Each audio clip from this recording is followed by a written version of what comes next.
At 2:17 a.m., 9 figures vanished from the firm's main account. One transaction. One signature. Her signature. Elena Voss stared at the screen as the words "transaction complete" glowed in green. In that moment she understood the truth. She had never owned the empire she led. She was built to be its collapse. Her mentor had turned her into his final weapon. 2 years earlier, Elena had been just a secretary, the invisible engine behind an empire worth billions. Graham Leto, founder of Leto Capital, called her the spine of my company. He noticed her discipline, her silence, her unshakable precision. He told her, "Power isn't about volume, Elena. It's about velocity." When he promoted her, made her interim CEO, the world applauded. The board called it meritocracy. The media called it inspiration. But Graham's emails grew darker. They spoke of trust disbursements, shadow pools, and something he called the architecture of loyalty. When she questioned him, he smiled through the screen. "You're ready to run the empire now. You just don't know what it costs yet." That was the first crack in the illusion. She wasn't being promoted. She was being positioned. It began with a decimal, a single line that didn't add up in the quarterly ledger. Then another. Then 10. Each trail led to a hidden account. Each account led to a ghost company. And every ghost bore her digital signature. Graham had turned her into the perfect fall woman.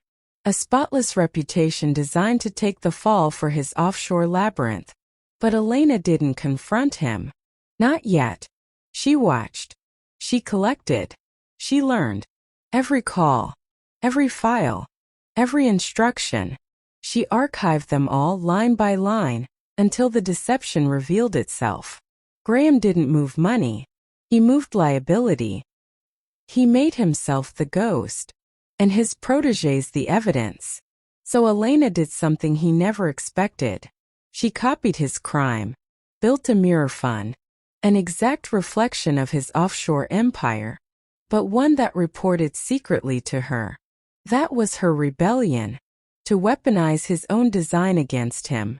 When Graham returned from his so-called sabbatical, he found her waiting, calm, composed, lethal. "Welcome home," she said. And behind her eyes was the knowledge that his empire was already hers. The confrontation wasn't loud. It was surgical. In the boardroom, Elena presented his requested audit. Everything appeared flawless, until the final slide. 2 identical financial structures appeared side by side. Leto Capital Holdings and the Mirror Fund. "Symmetry is useful," she said softly. "It shows where the original went wrong." Then came the transaction log. Every hidden transfer, every falsified trust, every offshore trail, all tied to his signature. The board went silent. Graham leaned back, almost amused.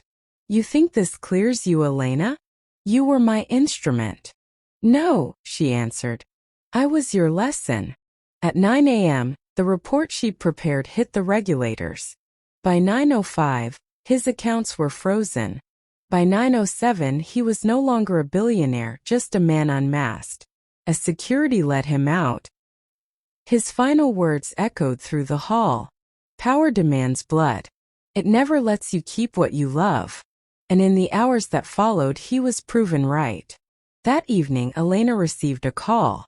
Her brother Daniel, the only person she'd ever truly protected, had been caught in the collateral damage. His scholarship trust, one of Graham's dummy accounts, was frozen in the investigation. Her victory had come, but it came cold. Months passed.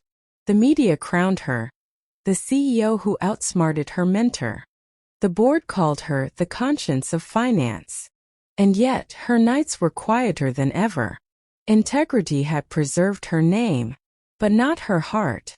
She visited Daniel's empty apartment once. On his desk, a letter waited. "I know you did the right thing. I just wish right didn't cost us everything." She folded it, placed it in her drawer beneath her nameplate.